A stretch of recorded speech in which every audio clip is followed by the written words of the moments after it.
Hey guys, CJ. So I'm feeling a bit momentum ants in my pants. Let's see how many days in a row we can go back to doing videos like how I did my revival week last year. Let's cut to the chase. This won't be a long one.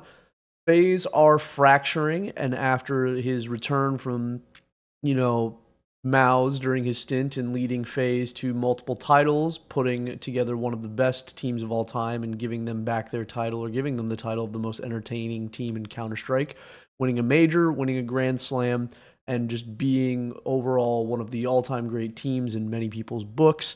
Karrigan is, by all signs and leakers and being corroborated by HLTV even posting about it on their main website, it appears that Karrigan is going to be leaving Faze, and he is going to be going to Falcons.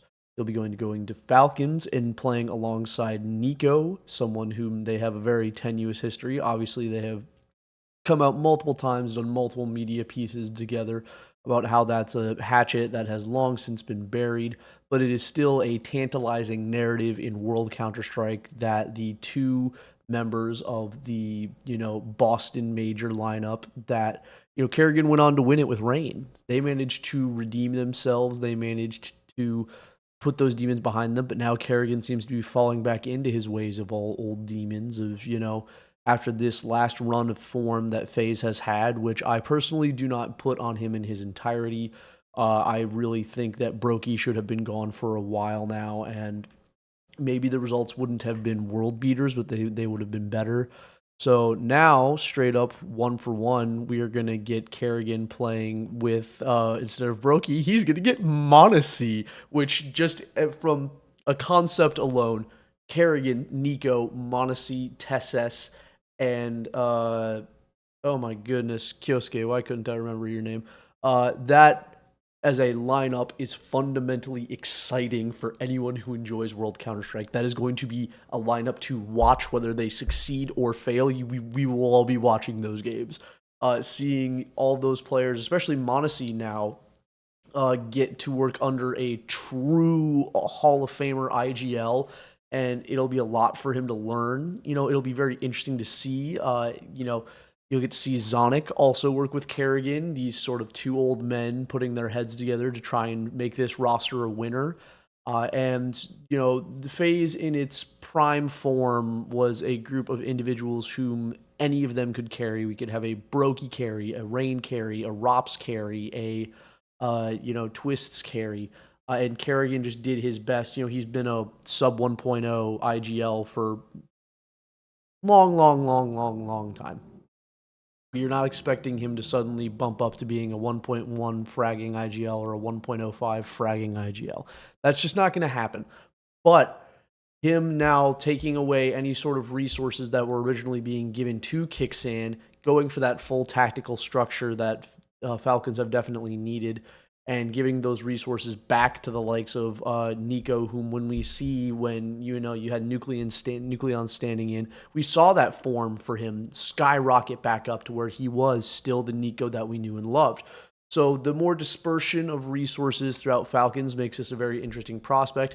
Obviously, there is the social political aspects of Falcons. It has been beat to death, and I am not the one to continue beating that horse. It is well understood by the community at large what this represents. Whatever. For Faze, rumors are flying, and I'm obviously the most informed insider in World Counter-Strike. You know that Neo and I have lunch together once a week. I obviously know everything that's going on, and I'm not just regurgitating things I've read on the forums and things I've read on Twitter from somewhat reputable sources.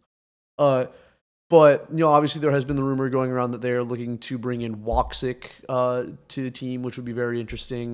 They were also potentially looking to bring in Malil09, who has shown that he is a high quality player. I think that it would be a mistake for him to accept this invitation with the way that Faze is currently operating. But when you get an offer from Faze, it's hard to say no. I want to keep playing for not Johnny Speeds. I want to keep playing for Alliance and keep playing for these lower tier teams and not get this big step up into an all time great organization. But the other rumor flying around is that Frozen will leave, and I really want that to happen. I really want him to go somewhere. It would be fascinating to see him go to Falcons with Karrigan, and really, really stuff the firepower through the gills by benching maybe Tessus. But I still, I could see him going to Navi. I think that would be very, very interesting. But I also know that a lot of and not to say that these people do not like each other interpersonally, but I know a lot of the ideas generated in Navi come from that conflict of Ema and Alexi. So it would be, I personally, honestly, it'd be very cool to see him go back to Mao's and take the place of someone like Exertion or, another star player for Mao's that I think could work out really, really, really well. And he would perform better and I think really raise the level of that team, especially if they're also looking to replace the IGL and Brolin. That would be fascinating to see how they work out. But we could sit here, we could ponder all day. I think that this contract that Karrigan will get from Falcons is going to at most take him to the end of this year. At most, it would be shocking to see him, sign a year contract. I think they're going to have him play out this major, and then potentially you could look at it from two angles. They could offer him a short-term contract, and then based on the results of this major and how they feel like the team is moving in the direction under his leadership with Zonic, they could offer him another short-term 6-month contract after this major cycle, or they could just sign him for the rest of the year. I do believe that Karrigan's retirement is looming, as much as I do not want that to be the case. But I think that getting him through the end of this year would be the smart move, because if the team is not progressing in the way you want and he wants the door, there's no reason to continue to play with a wanting to retire IGL. That'll be a quick one today. Nothing too fancy, not too much context, not too much anything. It's more just something that you kind of have to talk about if you're in the space. And I mean, come on, who wouldn't? So let me know down below what you guys think about this move to Falcons. How would you fix Faze? Who would you bring in to succeed Karrigan as an IGL? Are they just going to swap for Kixan? Are they just going to, rebuild? Who knows? But all I know is that we will be watching Falcons, whether it be hate or supportive watching. It will be something we won't be able to terrorize away from. So I have been CJ. Have a great rest of your day.